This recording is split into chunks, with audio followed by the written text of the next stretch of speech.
International football থেকে বিদায় নিল বস নেইমার জুনিয়র। এই বিদায় তো এরকম হওয়ার কথা ছিল না। বিদায় হওয়ার কথা ছিল খুবই আনন্দে এবং এই বিদায় ছিল বিশ্বকাপ নেওয়ার কথা।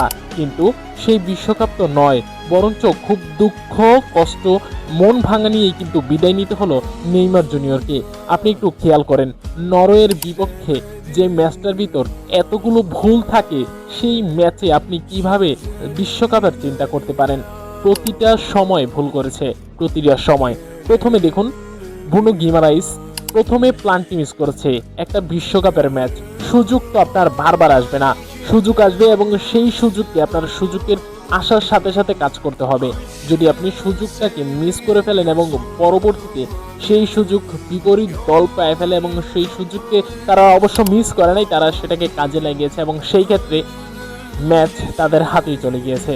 যেখানে কথা ছিল হ্যাল্যান্ডকে মার্ক করা, সেক্ষেত্রে প্রথমার্ধে হ্যাল্যান্ডকে মার্ক যতটুকুই করা হয়েছে, শেষে যে সেই হ্যাল্যান্ডকেও তারা মার্ক করতে পারেনি এবং সেই হ্যাল্যান্ডই পরপর দুইটা গোল কিন্তু ব্রাজিলকে দিয়ে দিয়েছে, দুইটা গোল।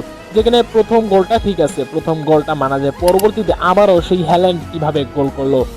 যদি গোল একটাও হতো, শেষে তো নেইমার জুনিয়র প্লান্টিতে আরো একটা গোল কনফার্ম করেছে এবং তাহলে তো হয়তোবা সমতায় চলে আসতো ব্রাজিল টিম, তবে সেটাও হলো না। শেষমেশ ব্রাজিলকে হার নিয়ে নেইমার জুনিয়রকে কান্না নিয়েই ম্যাচ থেকে বিদায় নেওয়া হলো। ব্রুনো গিমারাইস তা সেও কি ভুলতে পারবে? তার এই যে প্লান্টি মিস হয়েছে সেটা তো সে কোনোদিনই ভুলতে পারবে না। পরবর্তীতে আপনি যদি দেখেন, সেক্ষেত্রে ভিনিসিয়াস জুনিয়র কিন্তু এনরিককে একটা সেরা পাসিং করেছে এবং সেক্ষেত্রে এনরিক কিন্তু 1v1 সিচুয়েশনটা কনফার্ম করতে পারেনি এবং সেই গোলটা সে কনফার্ম করতে পারেনি। তো এই যে ভুলগুলো, এটা আসলেও পুরো পুরো ফিফা ওয়ার্ল্ড কাপের পুরো ব্রাজিল টিমকে কিন্তু সারাক্ষণ ভোগাবে এবং এই নেইমারকে কথা দেওয়া হয়েছিল নেইমারকে যেভাবেই হোক একটা বিশ্বকাপ উপহার দেবে। সেই নেইমার, যে নেইমার ফুটবলের ব্রাজিলের সর্বোচ্চ গোলদাতা। বিশ্বকাপে নেইমারের অংশগ্রহণ যদি না হয়, তবুও নেইমারের কথাই মনে আসবে সবার।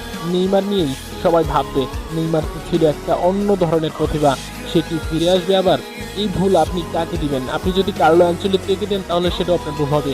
খুব অল্প সময় কার্লো আনচেলত্তি কিন্তু দলটাকে খুব ভালোভাবে গুছিয়ে নিয়েছিল, হয়তোবা আর একটু গোছানোর বাকি ছিল এবং আপনি যদি কার্লো আনচেলত্তিকে দোষটা দেন, সেটা বর্তমান সময়ে তার দোষটা নয়। সেক্ষেত্রে দোষটা হয়েছিল কার?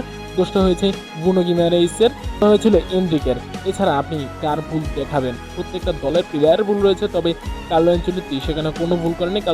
কার্লো আনচেলত্তির ভুলটা এখানেই, নেইমারের পুরো ফিট থাকার পরেও তাকে 90 মিনিট খেলার জন্য তাকে কিন্তু নামানো হয়নি। কার্লো আনচেলত্তির ভুল ছিল শুধু এইখানেই। এছাড়া কার্লো আনচেলত্তির ভুল আমি ব্যক্তিগতভাবে কোথাও দেখতে পাচ্ছি না। যাই হোক, ভাগ্যে ছিল যা তাই হবে এবং ভাগ্যে ছিল নেইমারের বিদায় এখানেই হবে এবং নেইমারের খালি হাতেই খালি বিশ্বকাপই বিদায় হবে, সেটাই হয়েছে।